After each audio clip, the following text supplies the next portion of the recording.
This is a call for an uprising. This is a call for an uprising. Welcome to today's show. If you're familiar with this channel, I've talked about the Mcmartin case many, many times. It is the thing that really woke me up. And for whatever reason, which we probably clearly know is because they're afraid and they hear a lot of people talking about it, they're bringing it up again in this newly released hoaxomentary on the Oxygen Network, which of course is owned by NBC Universal and obviously is completely controlled, where they're deflecting about Mcmartin and they're making the people who ran the preschool into the victims. You can see the Wall Street Journal even doing an article on it this week. The Mcmartin Family Trials Review prosecution as ludicrous charade. This haunting documentary revisits the case in the 1980s involving the false charges against the owners and employees of a preschool in California.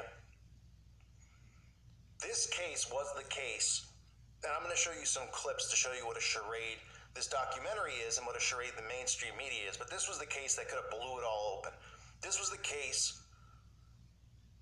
where people would have found out and realized who's really in control of this world, what's really going on behind the closed doors, behind the veil, right? Like the Wizard of Oz, behind the curtain. And people would realize that Satanism and the occult is real. Now, in the documentary, or whatever you want to call it, in this episode of the show on Oxygen, they, of course, barely get into anything involving satanic ritual abuse and just kind of dismiss it and jump in and go, can you believe that people actually believe that they were telling kids to do this type of stuff to animals? And that's how they always operate, right? They always use deflection. I'll show you the trailer and then some clips from it where you can actually hear some of the victims. One of the victims comes forward and talks about it. Take a listen for yourself. I was 2 going on 3 when I started going to Mcmartin. The preschool was a trusted neighborhood business. I couldn't imagine what was going on over there. The child said that Raymond Bucky had molested him. They take your most prized possession and try to dement it. I was this 3-year-old little girl being made to stand in front of people and have pictures taken of her when she was naked. We are alleging that approximately 100 children were sexually molested at the school. Several defendants are accused of molesting children, including 76-year-old Virginia Mcmartin, her daughter, and 2 grandchildren. Searches were made in every location. They found nothing. I'm Pac-Man. My job is to get the karaoke secrets. Confronting these children with sexually explicit dolls. The interviewers clearly had an agenda. These children were not telling the same story during each interview. The kids are taking pieces of stories and stringing them together. It really wasn't a search for truth. Children were taken off campus at times to be sexually assaulted. It was blasted daily. The case took on a life of its own. We thought there's no end in sight. Raymond Bucky, how do you plead? I'm not guilty, Your Honor. The community presumed guilt. All of them lost everything they had. Those children stood there and pointed and said, he's the guy that did this to me. Things happened there that were so terrible it kept my daughter awake at night. I can't believe this was made up. They didn't do anything wrong with those children. I know I was molested at Mcmartin Preschool.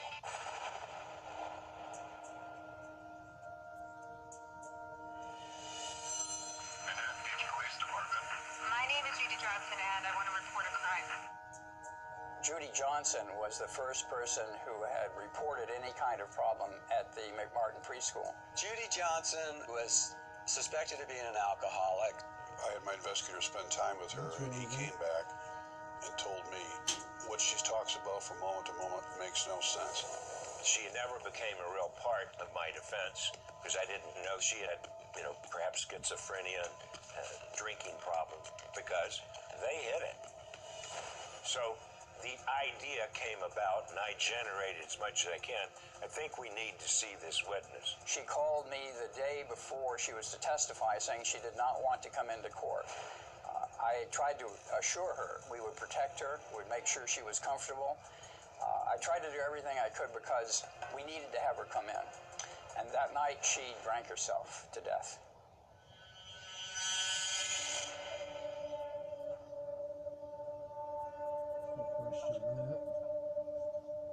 I never understood why Manhattan Beach Police Department didn't deeply investigate her. Okay, it was not done. And had it been done then, I wouldn't be talking about the case. It would never have been filed.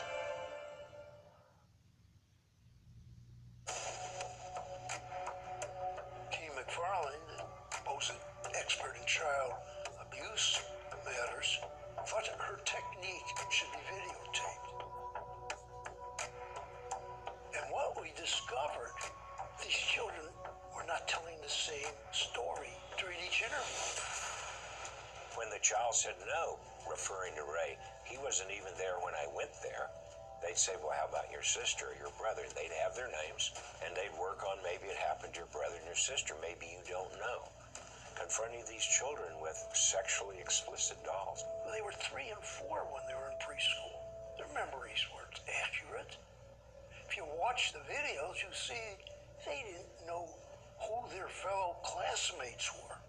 But then when they were asked about supposed games played at the school, well, they remembered Goose Goose, Ducky Duck. But that's not what Jean wanted to hear about. She wanted to hear about yucky games. Games where the kids were supposedly nude. No, we didn't play any yucky games. The interviewer, typically Keith, would say, well, you remember Susie and Jimmy, your friends? They told us you all played these naked games. Aren't you as smart as they are? What do you expect a child to say? No, I'm dumber than them? Judy Johnson, people don't know a lot about her because she died shortly before the trial. She was suspected of being an alcoholic. She was divorced. She dropped her kid off. I mean, her child first went to the preschool because she just dropped him there without enrolling him. Just left him at this preschool and drove home. And Virginia Mcmartin, being kind of a sweet old grandmotherly lady, took the kid in and allowed the kid to continue coming to school. And my recollection is that there was a doctor who examined the child, and based on that examination, at least partly based on it, Raymond Bucky was arrested. When it comes to the original mother, Judy Johnson, I didn't find out. You may presume that I knew a lot about that. I knew not even what's out there in the media, and even less because the district attorney concealed all about Judy Johnson from us. We finally located her hidden, as it were, in a motel where we wouldn't have known where she was. So the truth is, they hid it. They concealed it in what is old-fashioned violation of law. Exculpatory evidence that the mother, who was the face on a mistaken account of molestation, was mentally disabled, emotionally disabled. I don't think the doctor found medical evidence of molestation. I think she just found something consistent with molestation. In any case, the child was examined by a doctor at UCLA, and an arrest of Bucky followed.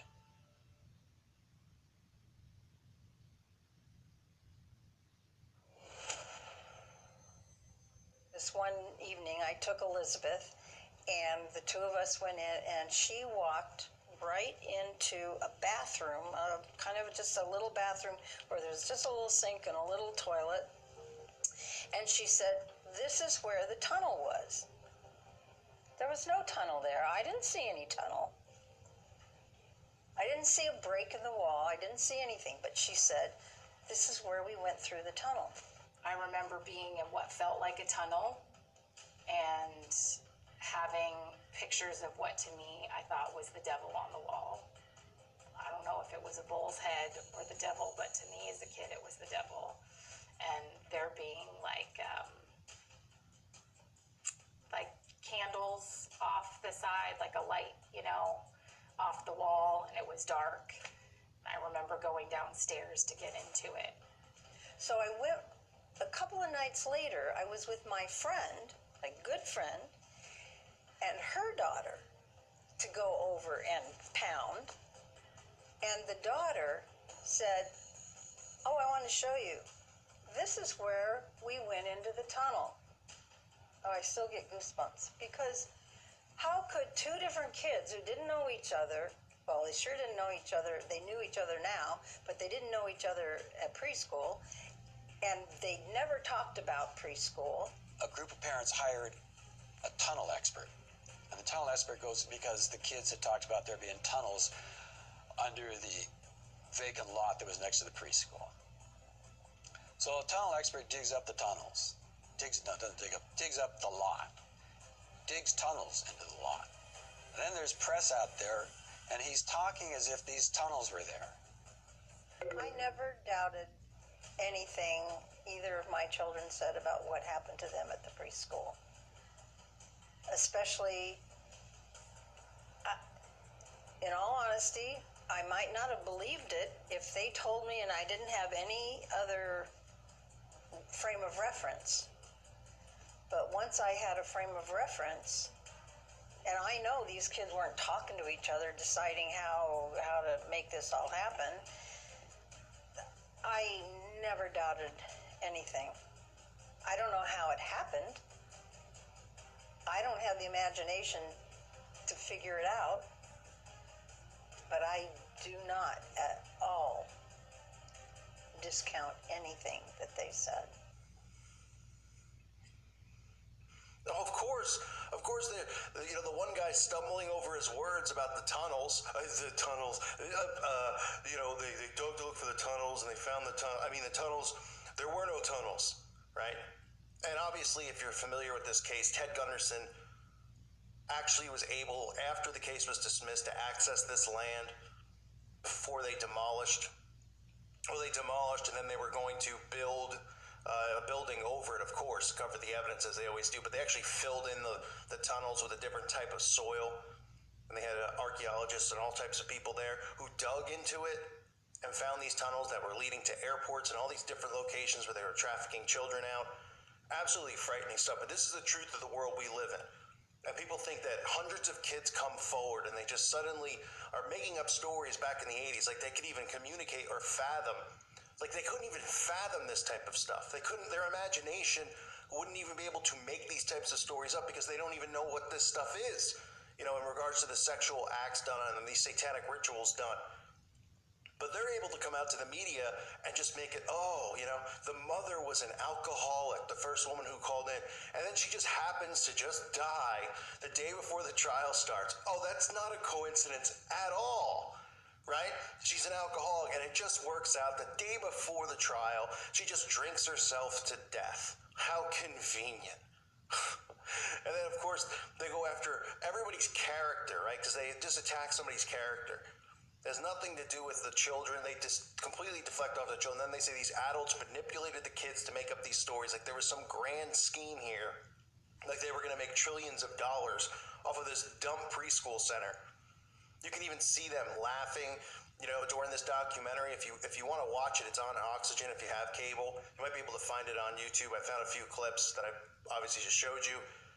But they're laughing during the trial when they're talking about this stuff. You can see no remorse. And just like West Memphis 3, just like any of these cases that come out, it's never about the children as the victims. It's always that these people are the victims because these crazy Christians, these crazy people who want money, attack these poor innocents and say that they're doing these types of rituals and how dare they do that. And they're so, these people are, they have mental problems, right? We have mental problems because we know this stuff's going on. Nobody in the, I wouldn't even say it. I mean, some of the people that we see in this world, men pretending to be women, they don't have anything wrong with them. We have the mental problem, right? Because we're just pointing out the obvious because kids are coming forward and they're telling us that they're scheming together. It's a complete and utter joke. This is nothing more than propaganda. Now, as far as the tunnels go, I'm going to play the clip from Ted Gunderson, and you can hear what he found for yourself if you're new to this. If you haven't heard in a while, it's worth listening to again because this is nothing but a charade. This is the biggest cover-up, I believe, in American history. They go, it's the most expensive trial. It's the only reason it was the most expensive trial is because they paid so much of the taxpayers' money so that they can use that as an excuse to end the case. And so that they can cover it up every which way they could. They were paying people to fill the tunnels.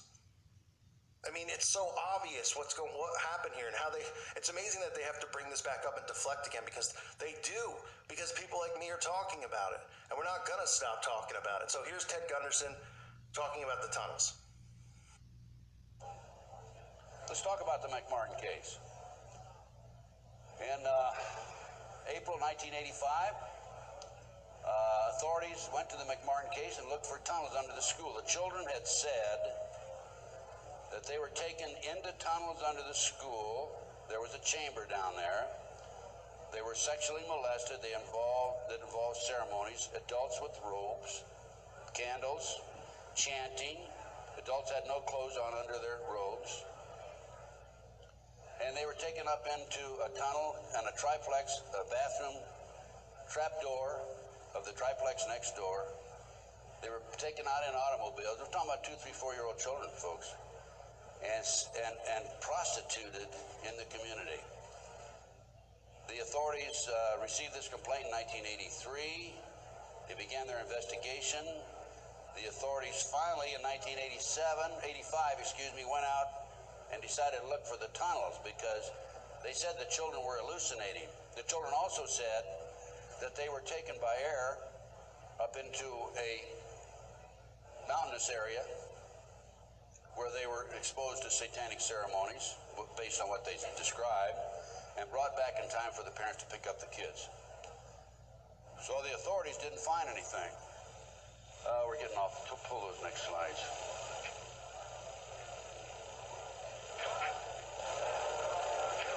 Well, I'll tell you what, in the spring of 1993, I heard that the property of the Mcmartin School had been sold from the Mcmartin family to the defense attorney, actually given to him. He didn't make enough off the county. His bill was only $3 million. And from there, he said he was broke and he sold it to a contractor. The contractor was going to build an office building on the space. And I heard that the contractor had this property. And so I went out and contacted him. And I said, dear sir, I would like to have access to that property. He said, I'll give you 2 weeks. I signed a contract, assumed liability, and along with some of the parents, we hired an archaeologist from UCLA, Dr. Gary Stickle, knowing full well that I'm not qualified to say there's tunnels under there, even if I found them. And we began our dig. At the end of 2 weeks, I had to stall, because Dr. Stickle was not quite ready to admit there were tunnels. It took us 34 days. At noon, the 34th day, with the bulldozers, with their motors running, ready to knock the building down. He was going to knock the building down and then build this office building. Dr. Stickle said, you know, I can say without any question right now, there have been tunnels under the school. They were filled in. Now, I'm going to show you the documentation on the tunnels. This is it. No, keep it there. Keep that there. This is what we found. This is a preliminary report. I have a 186-page scientific report available to you out here if you're interested, by the way. We found a 9-foot wide subterranean entrance under the west wall of dog room. There were 4 classrooms. That was Ray Bucky's room. By the way, Virginia Mcmartin and Ray Bucky were tried. Virginia, the grandmother, was acquitted. Ray had a hung jury. And we found these tunnels in the middle of the second trial of Ray Bucky. They could have been used to convict him. We called the prosecutor. He sent his investigator out, Mr. Perez. Mr. Perez told me, I don't want you entering in my conversation with the archaeologist. I said, why? He says, you're too argumentative. I said, well, okay, you go in and talk. I'll just keep my mouth shut. We went in, he talked, and he argued with the archaeologist. There's an investigator not qualified to talk about tunnels. He said, there aren't any tunnels there, and the archaeologist, of course, argued. But anyway, they didn't use that evidence, strong evidence, in the second trial. They ignored it right in the middle of the second trial. I might mention this. The children identified professional football players, professional baseball players, household name actors, actresses, and the son of the leading politician, not a leading politician, the leading politician in Los Angeles as being perpetrators. Okay, we found We found an avocado tree root cut on both sides of the entrance, and I'll show you this in just a few minutes. The entrance of the tunnel, as I said, it was 9 feet across the top, and on one side was a live avocado root, on the other side was a dead avocado root. They had to cut that out. We have this, by the way.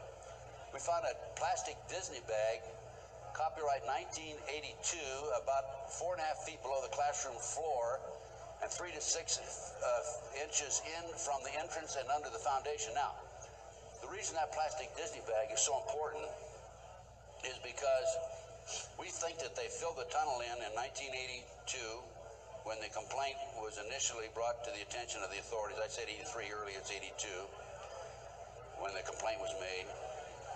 And when they filled it in, the plastic Disney bag somehow or other flew in there as they were filling it in and nobody notices. Now, who says there is no God, right?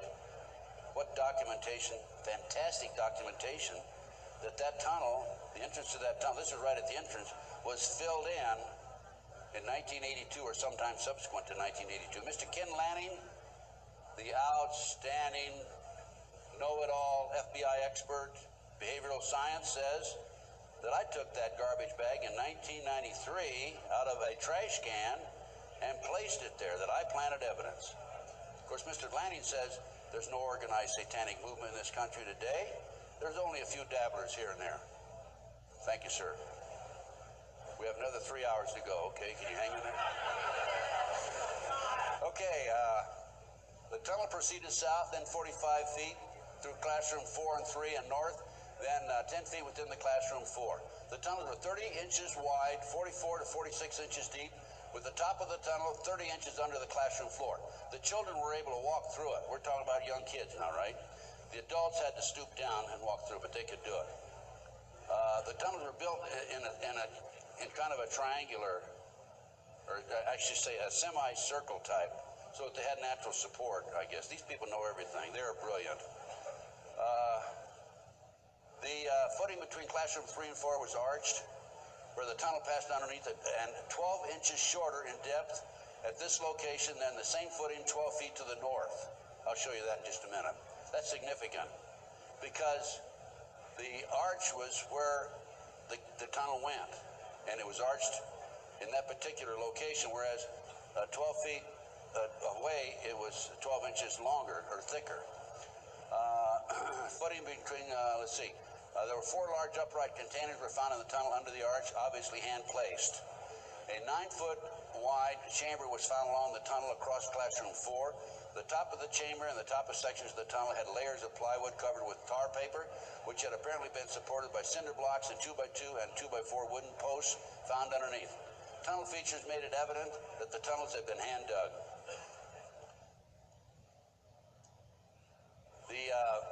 The 7-foot tunnel extended into the triplex next door.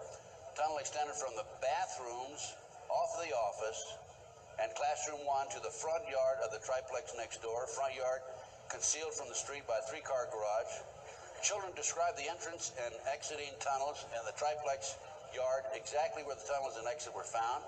A 39 by 41 inch area under a hole cut in this neighbor's bathroom floor had been excavated and subsequently tilled.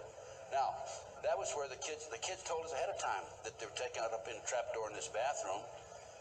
And there was a crawl space in the house about like this, and we got one of our skinny archaeologists to go in there, take pictures. The bathtub protruded underneath the floor of the bathroom. There was a bathroom in the back of the same building in another apartment. It did not protrude there. This was the space we're talking about, 39 by 41 inches. Just enough room for a kid to come up and be taken out. Other significant facts: small white plastic plate with 3 pentagrams, hand drawn on the top of the light green paint, was found by the archaeologists. Pentagrams were hand drawn by an adult and not part of the manufacturer's design. Many other artifacts were found whose analysis will be released upon completion of the test.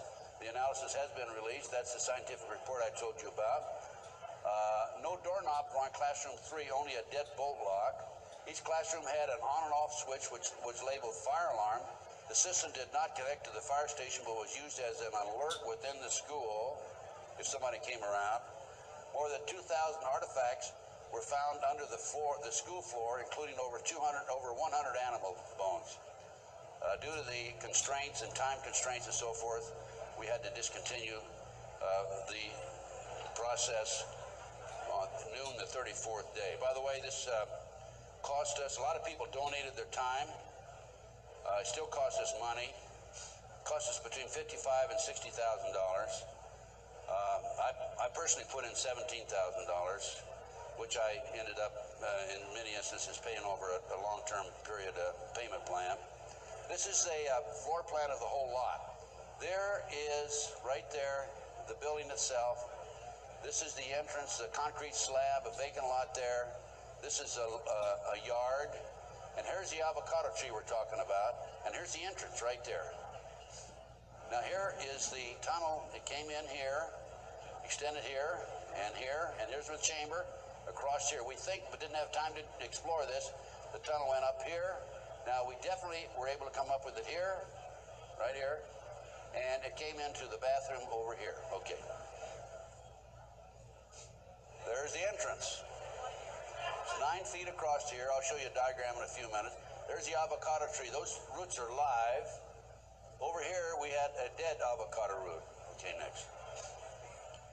There's a plate that was found in the play yard, buried about 6 inches under the sand, with the pentagram on it. That's right.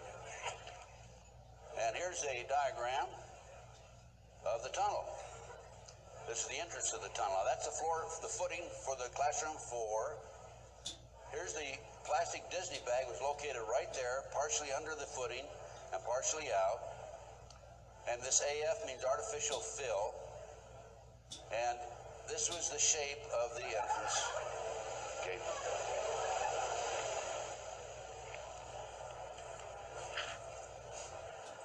Here's your diagram. These are your drawings. Artificial fill.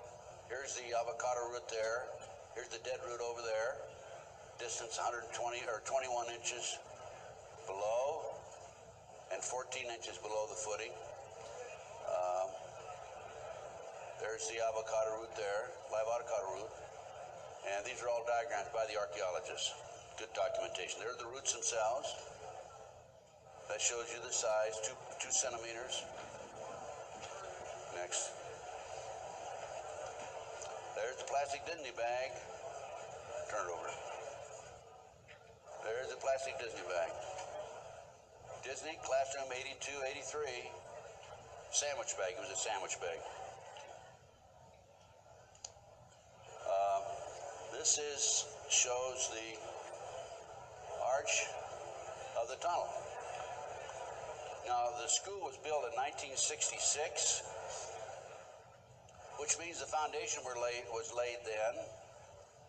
And here's your arch. And this is from classroom 4 here into classroom 3 over here. And it was 12 inches higher over to the left. Go ahead. There's yours truly looking up. This was in classroom 4, as I recall. And this is where the tunnel extended, right along here. Now, the reason the tunnel's been filled in, you have to understand that. And the reason the archaeologists could say that they were filled in is because the texture of the dirt that had been filled in was different than the natural texture. Okay.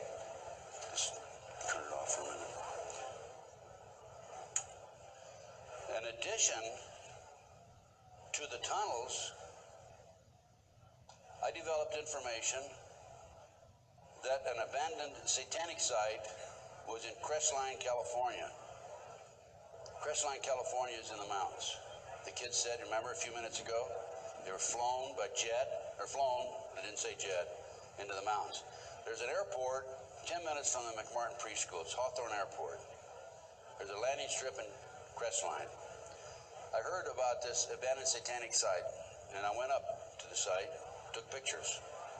And this is what by the way, before I go on with this, I called the prosecutor in the Mcmartin case.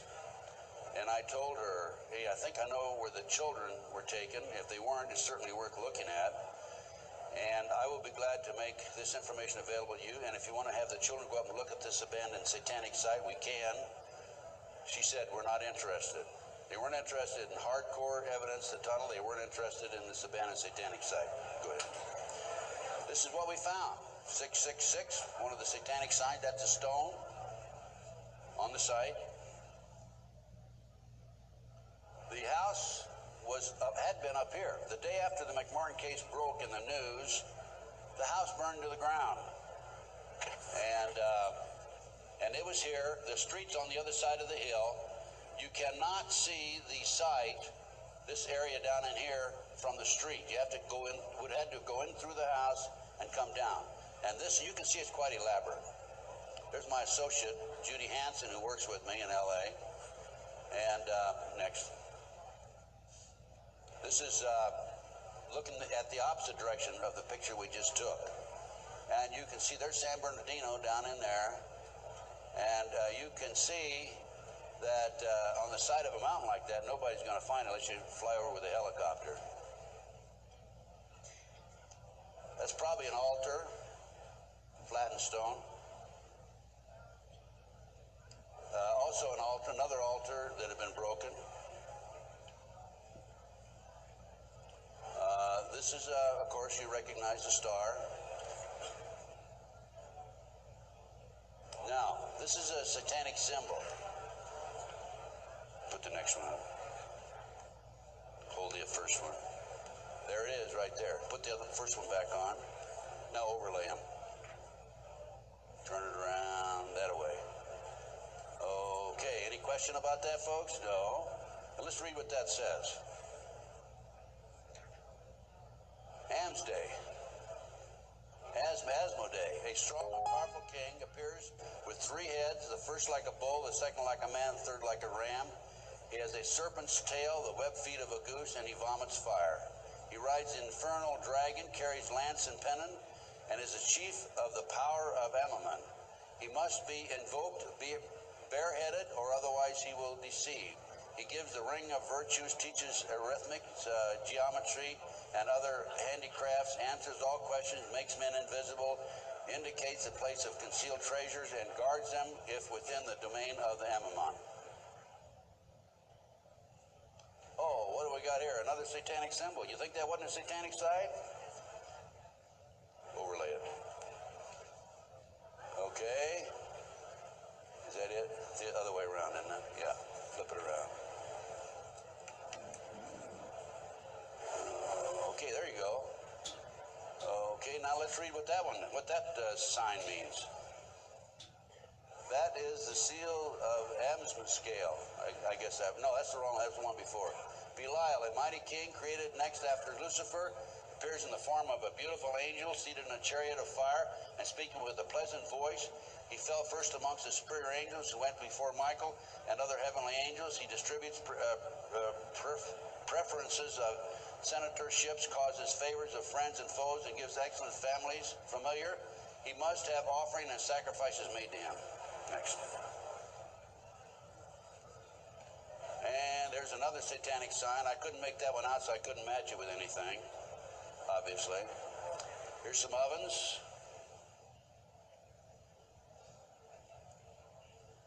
That was a large circle with a number of signs in it, a lot of writing. We couldn't get up high enough that we could take a good picture of it. Next. And let's put that back a minute. That's another case. Okay, nothing came of that. Nobody was interested in an abandoned satanic site, even though it appears to have been related to the Mcmartin case. I have to say that I was very disappointed. We gathered this evidence privately. The police don't have the capability of doing so. Too many high-pressure people involved. Too many prominent individuals involved. So that's just an overview of the Mcmartin case, folks. No question in my mind that it was a satanic operation. And Dr. Roland Summit, UCLA psychiatrist, says, who's done a lot of research in this field also, that there are 50 other preschools in the country where the kids have talked about going down into tunnels.